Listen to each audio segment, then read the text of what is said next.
Let's take a look at what's happening in the property market over the weekend. Around the country, there'll be 2,858 auctions. In Sydney, there'll be 749 auctions, with another 203 around New South Wales. Melbourne tops the list with 1,264 auctions and another 55 around Victoria. In Queensland, Brisbane has 168 auctions and the rest of the state has 124 auctions. Adelaide has 175 auctions and Canberra will have 93 auctions. Topping our most viewed list, we have 80 to 84 Webb Street, Warrandyte in Victoria. It has 4 bedrooms, 5 bathrooms, 4 car spaces and sits on 5 acres. It's the first time it's been on the market in 35 years and it's priced at 2.1 to 2.3 million. 7 Clifton Street, Clifton Hill in Victoria comes in second. It has 4 bedrooms and 2 bathrooms. It has a price guide of between 2.75 and 2.95 million. In third place is 1779 Oxford Street, Collingwood, which is a former warehouse which has been converted into an apartment. It has 3 bedrooms, 2 bathrooms and 1 car space and it's priced at 2.3 million. Next, we have 18 Garden Avenue, Brighton East, also in Victoria. It's the highest priced property on this week's list with a price guide of 3.7 to 3.9 million.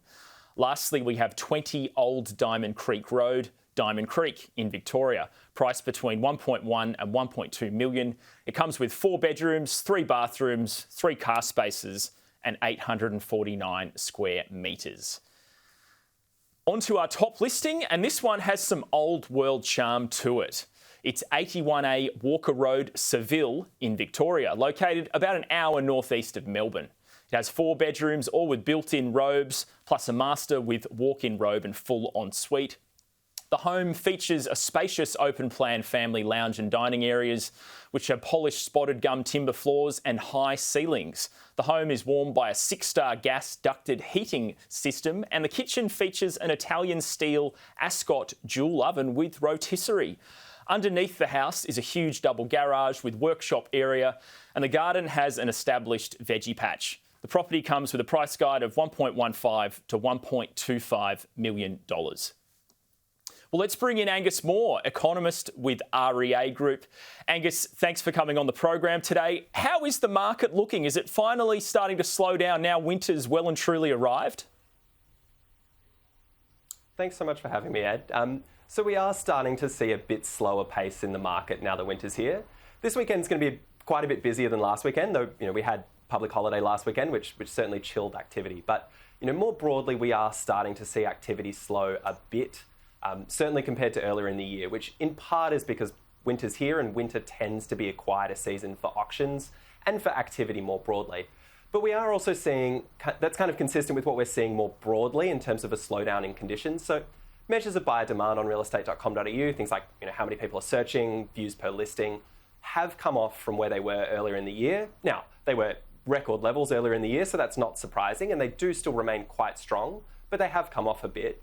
And we're starting to see that flow through to sales volumes as well. So we had been tracking kind of with last year through much of the first quarter, and we've just started to slow down a bit more recently.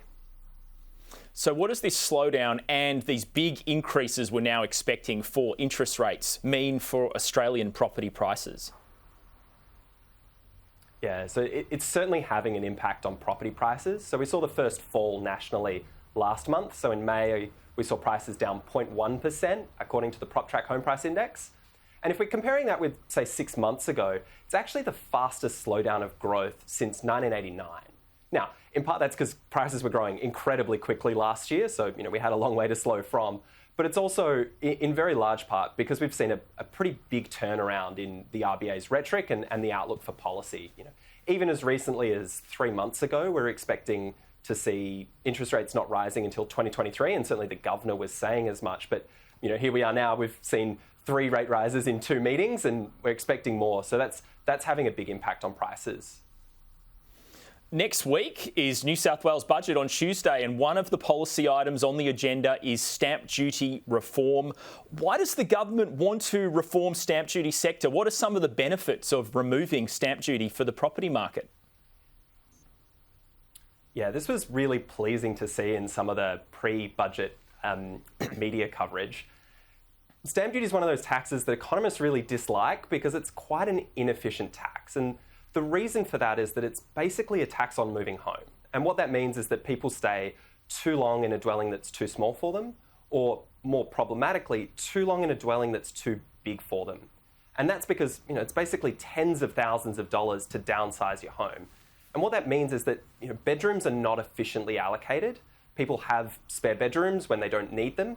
And that means we don't have the right or the efficient distribution of bedrooms, and that makes housing affordability worse. So it's really pleasing to see that this is kind of on the table, this budget.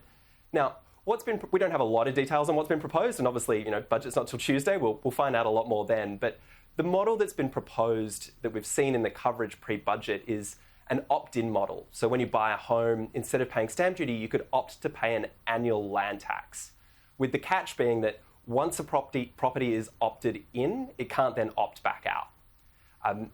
It's also been discussed that there might be a carve-out for the top 20% most expensive properties.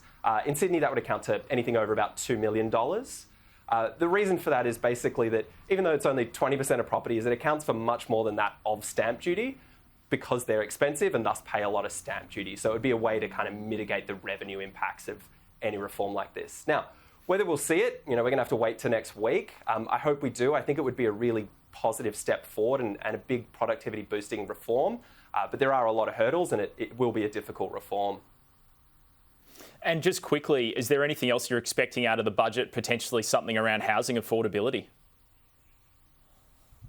Yeah, we've seen the New South Wales government mention the possibility of a shared equity scheme a few months ago now. We've got one of those in Victoria. They brought it in quite recently. WA's had one for many years in the form of Key Start. The federal government took a similar policy to the election, though obviously we haven't heard yet whether they'll actually implement that. So we might see something on that in this budget. And the shared equity scheme is basically where the government owns part of the property as kind of co-owner with you. Well, Angus Moore, economist at REA Group, thanks so much for coming on the program today. Pleasure, Ed. Thanks so much for having me.